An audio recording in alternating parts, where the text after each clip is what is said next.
Hey folks, today I'm in Raymond, New Hampshire with Troy, the owner of Mountain Road Trading Post. You got it. We're gonna walk inside and take a look at the shop. Tell me a little bit about your business and some of the changes you've got going on here at the shop. Trading Post has been around since 1972. I had a chance to take over about 6 months ago. Been a massive remodel, floors, walls, ceilings. Upstairs has been refinished. We'll take you up in a minute. Staircase behind has been added lots of categories: camping, fishing, hiking, all the above. What brands of paddle sports do you carry? Oh goodness, we carry Old Town, New Canoe, Bonafide, Native Watercraft, Merrimack Canoe, Liquid Logic, Ocean Kayak. I think I'm forgetting a couple. Cool. And you have a grand opening coming up this weekend, right? We do. Saturday on May 29th from 9 in the morning till 8 at night. We're going to have a grand opening here, give away a free Predator kayak. On top of that, we're going to have a lot of fun with raffle tickets, more prizes, cornhole competition. It'll be good fun. Oh, cool. And there's going to be a gourmet cheese food truck. Nice. Well, let's go take a look. We just finished doing an install of a Torqeedo Ultralight 1103AC. Yeah. 3 horsepower electric outboard on a Native Slayer Max. The Liberty Special Edition, red, white, and blue. So we're gonna get that out on the water here in a little bit and show off some speed and range numbers.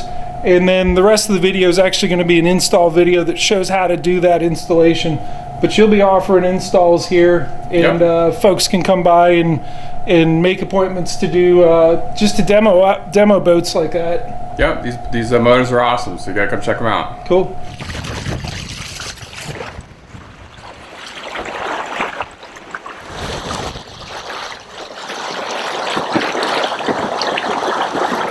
What speed you getting?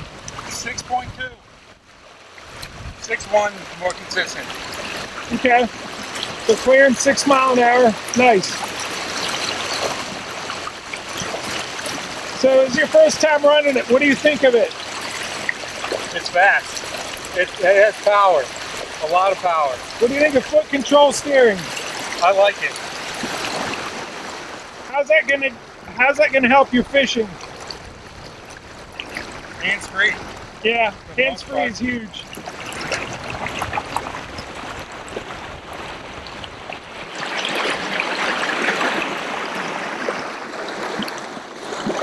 All right, so you got 6.2 miles per hour was your top end speed. One thing I want to point out, this lithium battery right here, it's waterproof, IP67 rated waterproof. It can get splashed. It can actually go a meter underwater for half an hour, no water gets in it. So it's a really nice battery. But it also has a GPS unit in it. And the purpose for that is it helps you auto calculate your remaining range. So right here, as we move, we have a couple different pieces of data right here. You have your battery percentage at the top. We have 83% of the battery left. And we're using 26 watts. We're going 1.2 miles per hour. And we have 35 miles of range. So it calculates the remaining range based on the power you're using and then the speed you're going as calculated by the GPS in the battery. So to put that in terms of a kayak fishing tournament, right? Yep. Say you're 8 miles from the launch, and you got to get back in time for weigh-in, and you're mashing it. And let's say let's actually do it. You're going to tow me, so these aren't great numbers, but say that you have 8 miles to go, and I'm just setting this at second number from the top, right at 8 miles. I'm gonna go a little bit faster because I'm at 10, I'm at 9, 9.6, 9.3. You get my point. You can comfortably know what your remaining range is from that second number from the top and know that you're gonna get home safely. And you're doing it while towing me too. Right. And we're still moving at 3.5 miles an hour. Right. So. It's moving, so yeah. It's nothing. All right, I'm gonna let go and let you go play with it more. See you.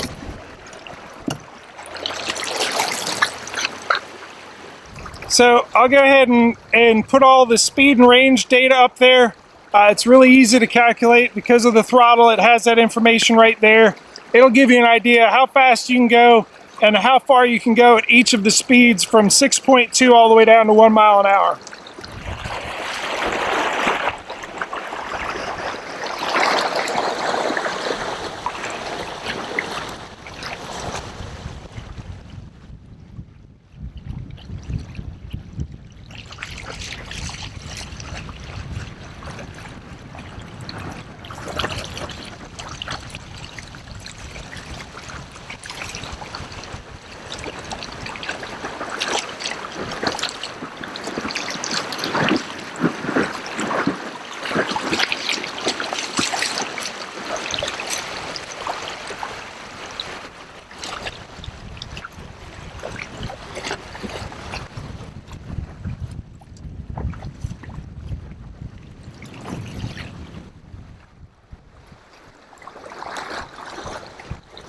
All right, guys, hope you enjoyed the test drive. If anyone wants to come test drive one of the Torqeedo powered kayaks, what's the address and website, all that stuff? 68 Mountain Road, Raymond, New Hampshire 03077. You can check us out on Facebook as well under Mountain Road Trading Post. Nice. And your grand opening this weekend, what's the hours? Grand opening is Saturday, May 29th. We're going to be from 9 a.m. to 8 p.m. and we're going to have a lot of things going on. Free kayak giveaways, etc., prizes, cornhole competition, scavenger hunt, gourmet cheese, sandwich food trucks, a lot of fun. Awesome. Sounds like a good time. If you're interested in learning the step-by-step installs of this kayak, which we just did, stay tuned. That's what the rest of this video is. If not, swing by Mountain Road Trading Post. See ya. We're getting ready to do an install. I'll let you guys introduce yourselves. Kyle. Hey, Kyle. Troy Brown. Troy. Jake Angelis. And Jake. And we're going to do an install of the Ultralight 1103AC. And we finally have the native Watercraft foot control steering kit. A whole lot of yak attack stuff in there. So we'll get foot control steering on this native Watercraft Slayer Max Propel. Ready to start drilling holes in this? Oh, Let's yeah. do it. All right, cool. So we're going to open up this native Watercraft kit, the foot control steering kit, and just sort of inventory everything that's here. We'll lay it all out so you can see. Okay, besides the sliding foot pegs in the track, which we're going to get on there with these 90-degree adapters, that we're actually going to take some of these pieces off, and we're going to end up putting them on the track like that. You'll see in a minute. But we need 4 of these to get that track onto the boat. This is some of the hardware that comes with the native Watercraft foot control steering kit to accomplish that. Then this is the tubing that goes through the hull, and then the spectra cord that goes with it. These are some of the tie-down eyelets that are really just to guide the motor lift line in the reverse lock, just around whatever crate you have in the rear well. And then of course you have the Yak Attack Torqeedo throttle mount. Go ahead and open the hardware kit here. What we're going to end up doing is we're going to take these off. We're going to get some of the little track nuts down in there, which I think we may have to take that off with a Phillips head. Slide them underneath there. They're just 1/4 20, and 2 of these will go in like that. This is what we're doing. Does that make sense? Yep. Think you got it? Yep. Good. Easy enough. All right.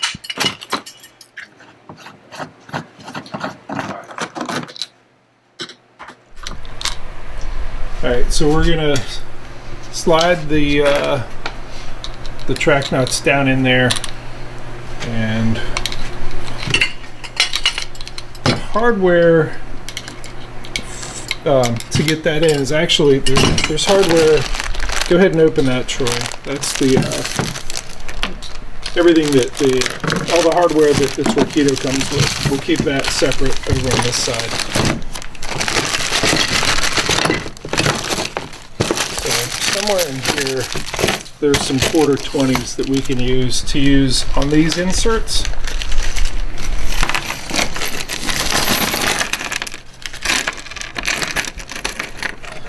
I think those will do it with the Allen key. And you have those lined up there. Okay. Sure. Is this the New Hampshire state bird? Yeah, a mosquito. Yep.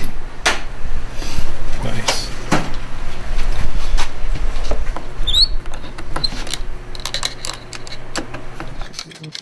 Lift up inside it.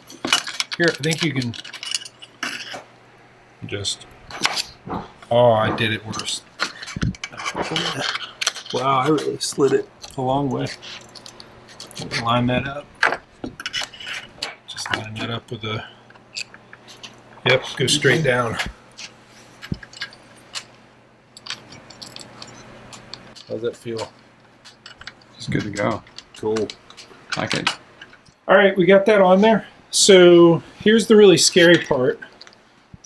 We're going to start drilling holes. You ready to start drilling Let's holes? do it. All right. If you can get the black tubing, bring that over here. We're going to match up a drill bit with that. So it looks like, I never know what the number is, but it looks like 11/64 is about right. I like it a little bit tighter so I can jam it in there. Where you're placing the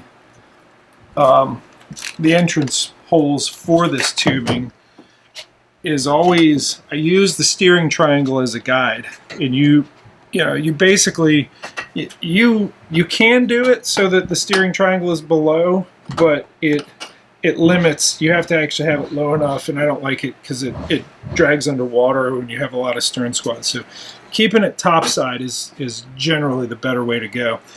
And if it's going to go there, your lines are going to kind of come down at an angle, and you want it somewhere in here.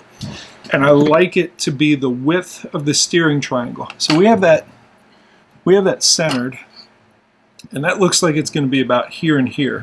Now I could put them here and here, and I'm pretty good at drilling and coming in at a funky angle, but that's hard to do. It's much easier if you come in at a perpendicular angle. So that's what I'm going to do. I'm going to do this one, and then you're going to do the next. So I'm just entering right about there. That's not turning the right way. All right. I'm going to keep that off of the handle.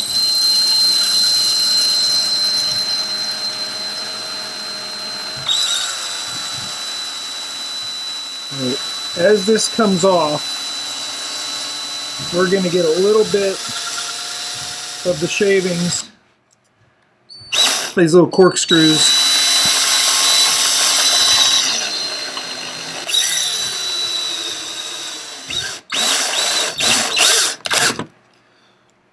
And we save these.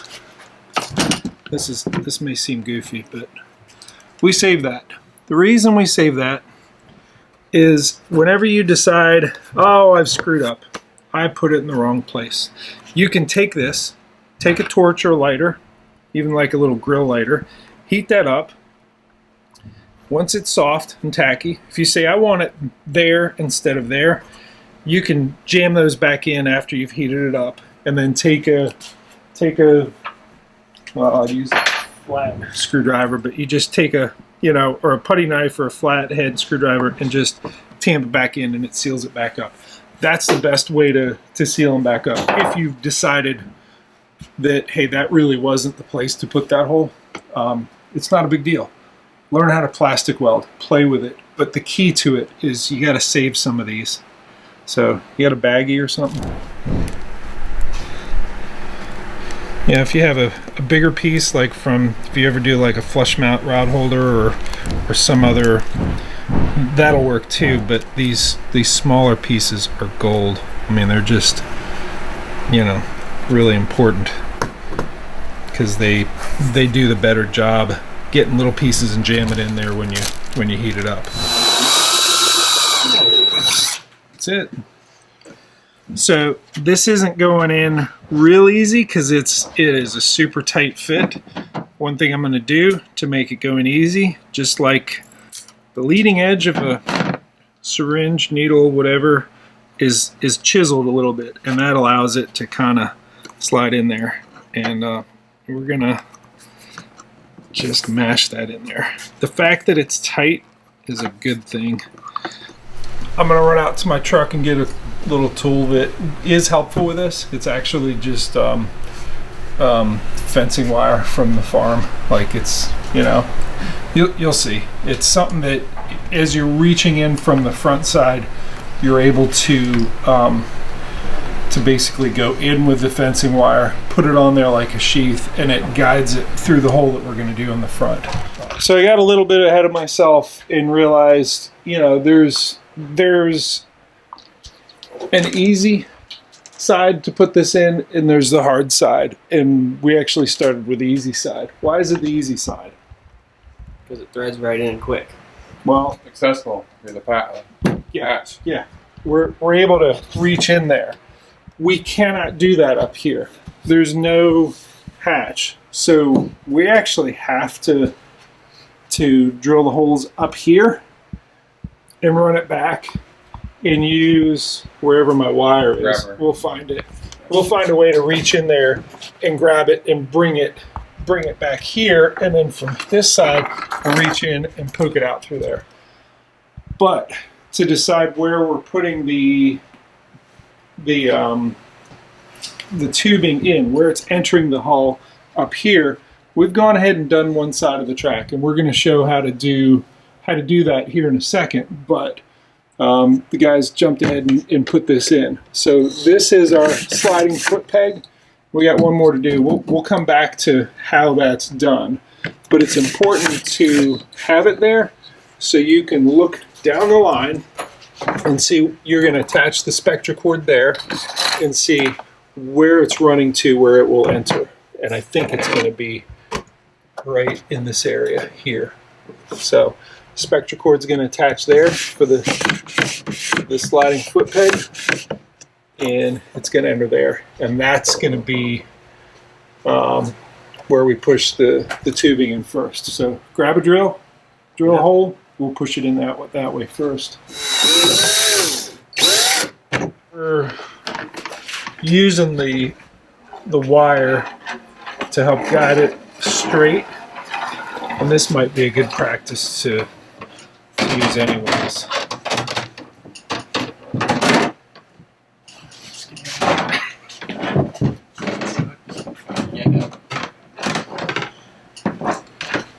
Are you able to feed it? Yeah, probably.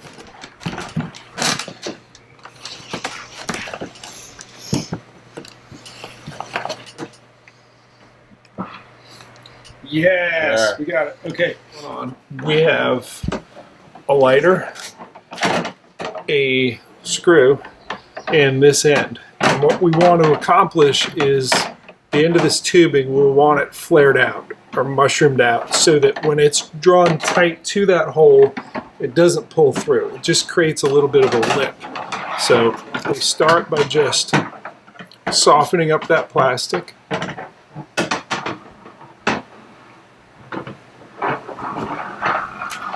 And I'm just, usually I use the side of a regular lighter. Yeah, that's heat, and it's pulling back, and I put the screw in there, and it just keeps that open, and it pushes it out. Do you have either a putty knife or a flathead screwdriver? I just need a flat surface to mash down in there.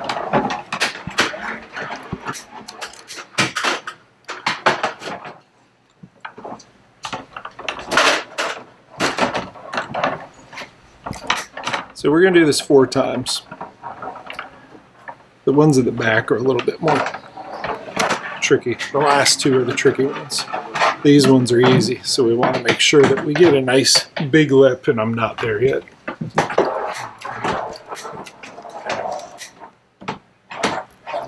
One more time with the screw, because you can see that's kind of closed up a little bit because I've mashed down on it. I want it all the way open.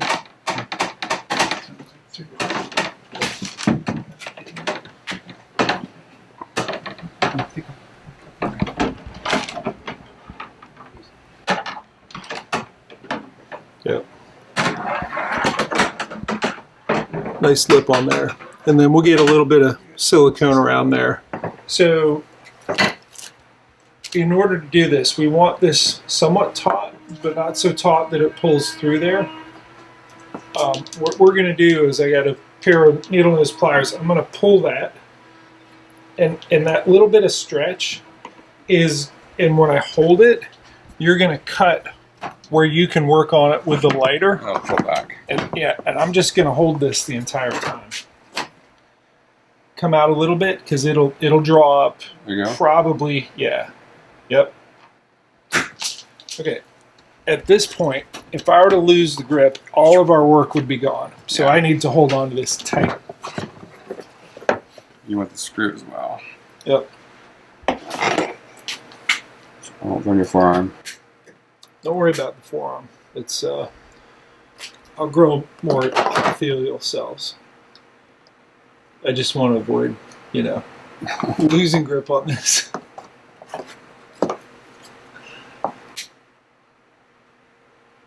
You're doing good at that.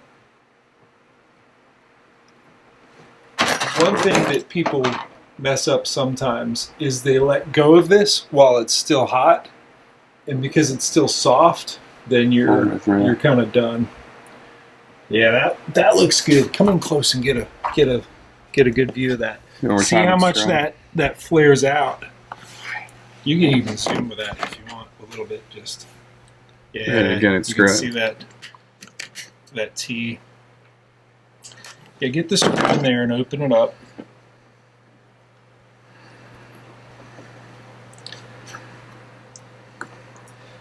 Yep. Okay. Pull that out. We're going to get the goop in there. So you're just going to put a dab on your finger and just put a rim of it around. The shaft for it. Yep. Because it'll push it up to where it needs to be. You got it.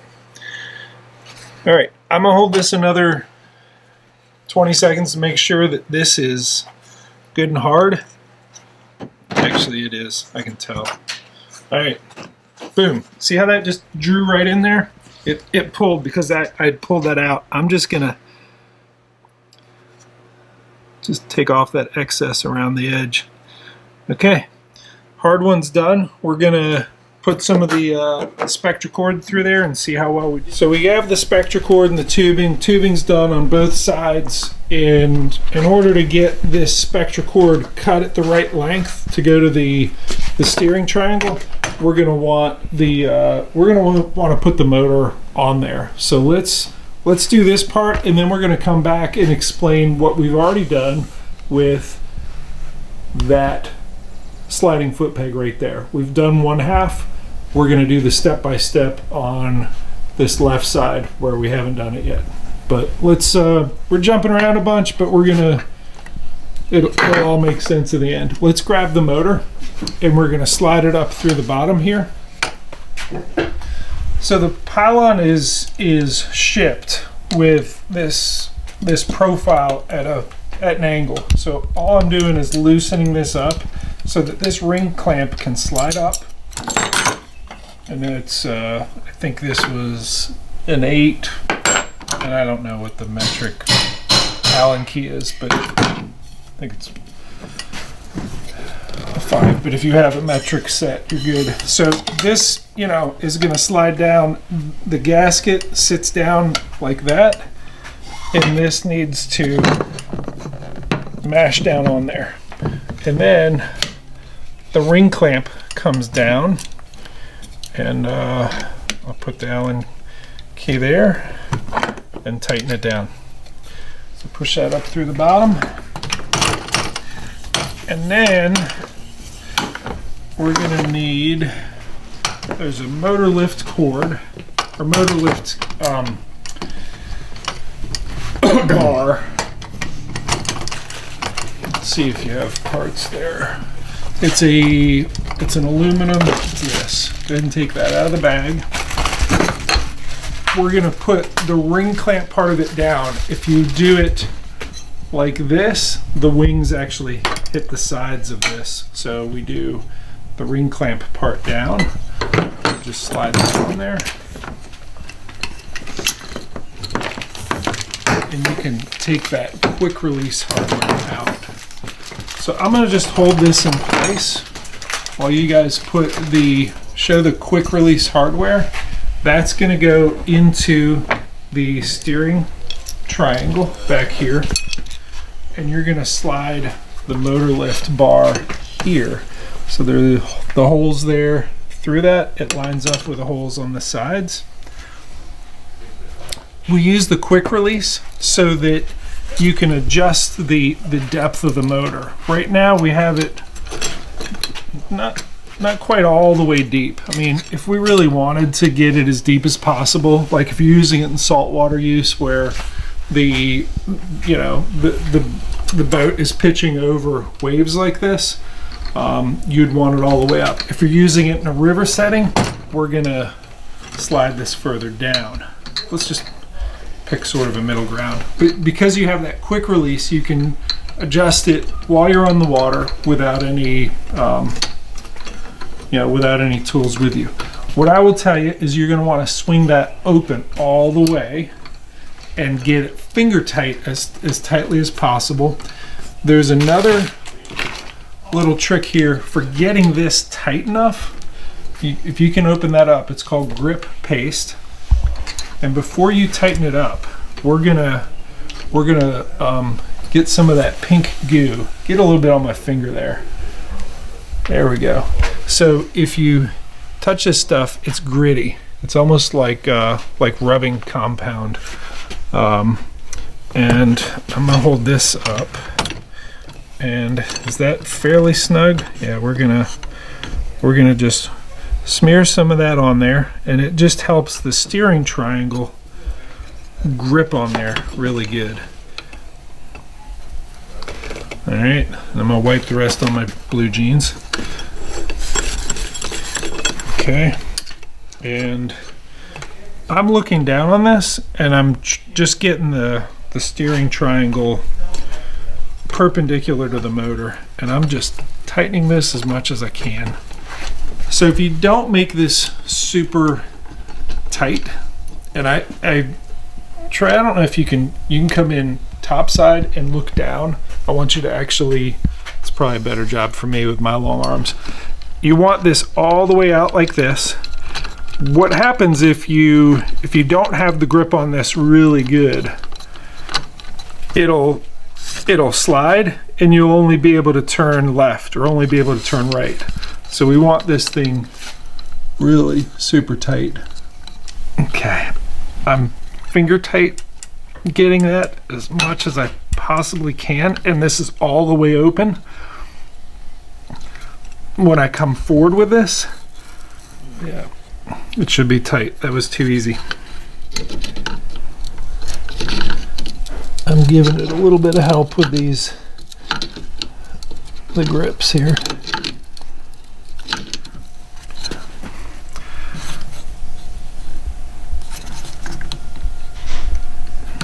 There.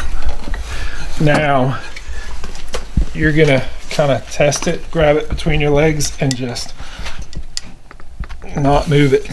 It's not moving. All right, so I got one of these little carabiners, and I'm just gonna double it over and then wrap it back in the direction of the carabiner, probably 6, 7, 8 times, and just push that tag in through. Maybe I only did it 6, but that's good. That's enough. That'll hold it. Pretty simple knot, and you can retie it. If you get the length of this wrong, you can retie it. As you put these on there, you want them in the widest part, just because it gives you the most power, and you're going to need the power to steer this, because there's a lot of power there. So we're going to come forward to this end and know that it's roughly going to go, if you hold that straight, yep, it's roughly, if we look at where the foot control steering is, it's going to come to here. And then we're going to need a little bit more to tie our knot. And then we can cut what we need to. And that'll be ready to put that on. So we have the other side, and we're going to push that through and do the same thing. So we have, here, grab this side. Here, we're going to do, just show that we have steering. We go ahead and pull that. So we have steering, we just need, we have something to hook it up there, and you can actually tie it onto that. But let's get the other track in here first. So I'm gonna have you guys do what you already did on. You got the hardware over there, Kyle? On this side. Yeah, I think we have it. That's all.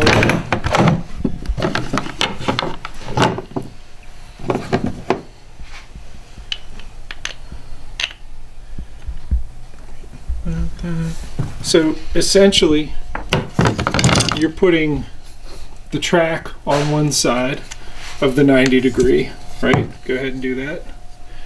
And then you're putting these track nuts down in there, and then these 2 quarter 20 little screws are grabbing it.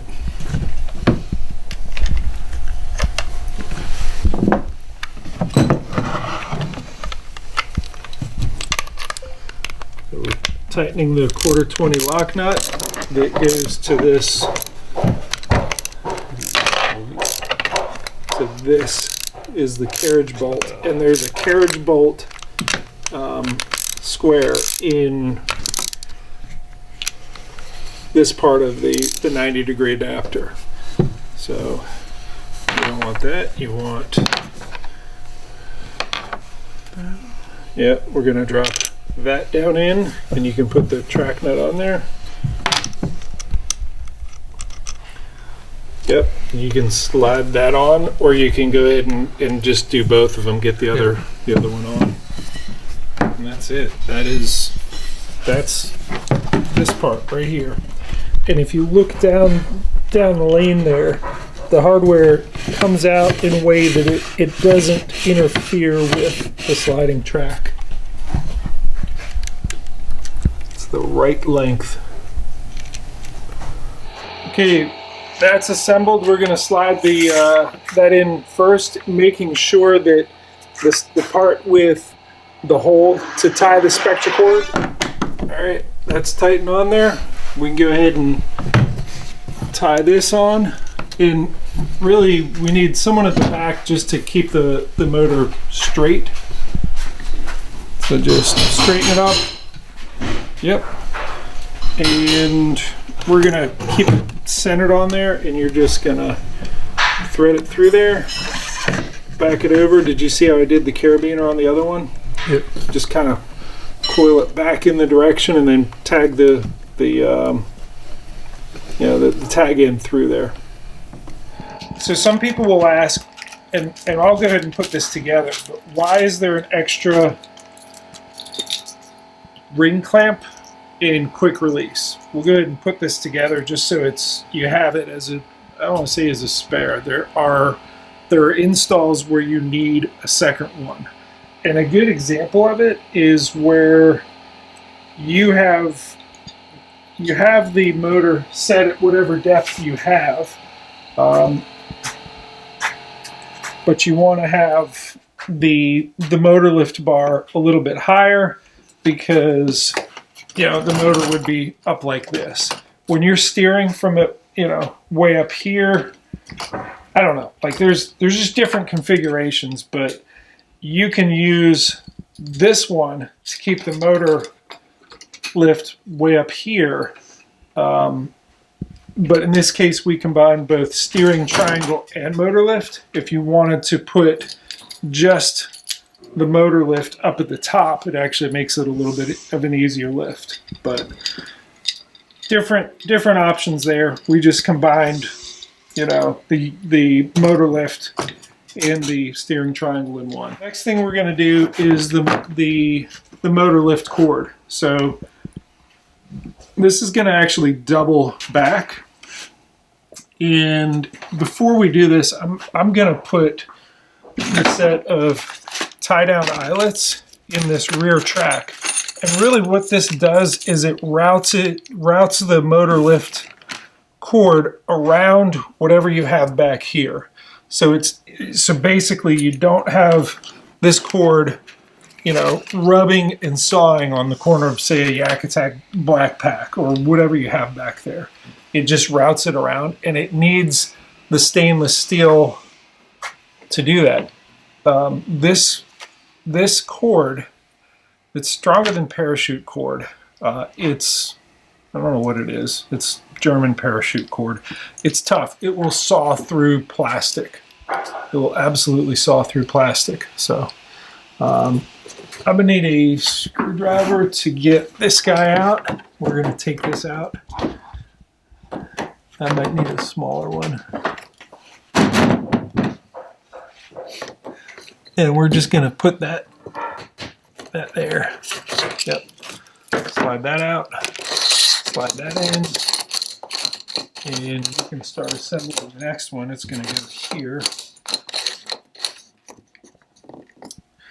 And I'll put this guy back in.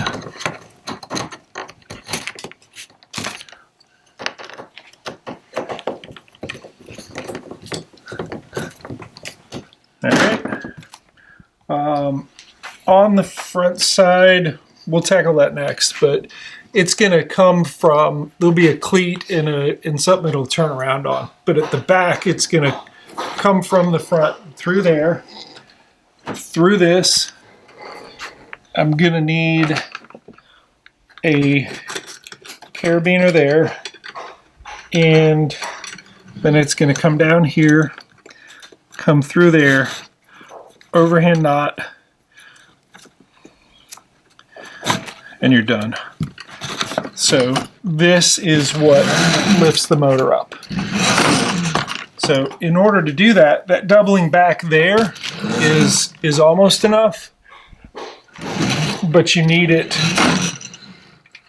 doubled up in the front too. So I have a cleat here, and normally on the 403, which is a much lighter motor, the Ultralight 403, you put it in there and you slide it forward and it cleats down. But because the 1103 is a heavier motor, we're gonna put it in there, and we have something up front. You have that here. Show us what you got. This little U-bolt is gonna be right here. Come over here. It's gonna be here, and he's just putting that hardware on. It's going to sit there. So the same doubling over that we had at the back, it's going to do at the front. It's going to come up here, take a U-turn on that stainless steel, and then come through and cleat. What this does is it makes it so the person pulling it is actually pulling it like this, which is a much easier motion to lift that motor with than going like this away from you. It's easier to pull than it is to push and then cleat down. So doubling back right here. And then I think before I do this, I want to get this in there. So this is the throttle mount, and I'm going to put the base in there. And we're going to use our motor lift here, and I think for now we're just going to set this here. Unless you think do you want it over here instead. You can do it on either side. Typically, what I have people do is I ask them, which hand are you holding your fishing rod in? I usually hold it on the right, so I can do it on the left. So let's put it here instead, and I'll keep doing what I was doing. What I'd like one of you guys, while I'm finishing this up, is to go get the throttle. It's in that box, and you're going to put it on that. All right, so I'm running it through there, and it's coming back, and it's way longer than you need for one side, and that's so that with the remainder, you have enough to do the reverse lock. So we're gonna cut this.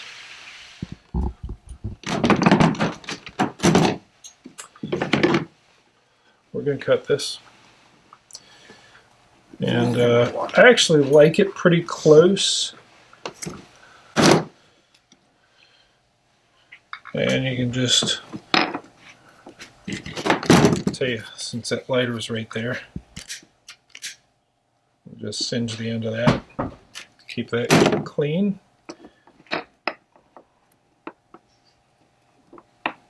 Okay.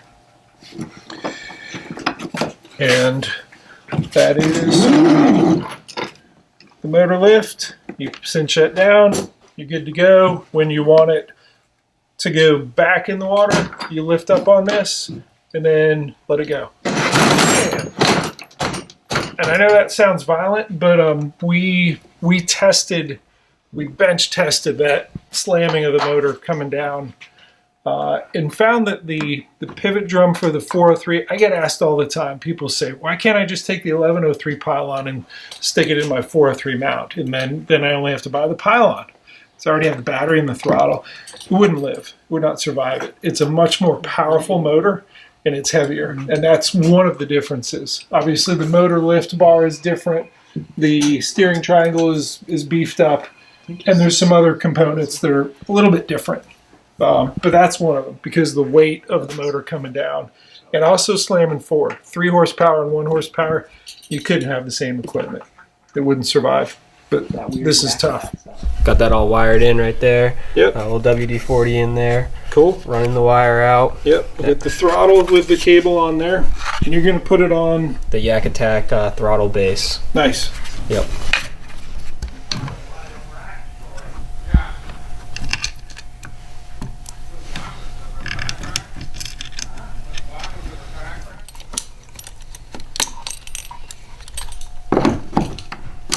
Okay, so once we get the seat back on there, you'll adjust it to make sense for however you want it. Yep. But, fully adjustable here, and you can actually pinch this and move it in any direction. Reverse lock. Reverse lock is really useful if you have the wind at your back and, the wind keeps pushing you into whatever spot you're fishing. You can just put it on a really low setting, and it keeps you from drifting into the spot you're fishing. So I just ran it through there. Go ahead and run the other part through the tie down eyelet here. Point the camera right here. Tie that through there, and we'll put a handle on it somewhere up front. But back here, I'm just doing a very simple coiled knot coming back to it, and I'll show you the mechanics of what actually happens when you pull on that cord. I actually have a video on my YouTube channel called The Little Stuff that shows reverse lock operation and how to make sure that you get it right. But you clip this on, and what that does, if you point right here, you can see that these teeth come forward. What that does is if the prop starts cutting and trying to lift upwards, normally if you hit something you want it to be able to kick upwards, but if with this locked down, it's so much for that. It's because this isn't tightened all the way. You do want to tighten it, but I'm going to show you when you're doing it. It locks down on there, and this is not gonna lift up, and that enables the motor to pull the entire boat backwards in current. That's it. And then we'll put that other knob, which is a little black knob somewhere. We'll just tie that on. And that is it. That is our install.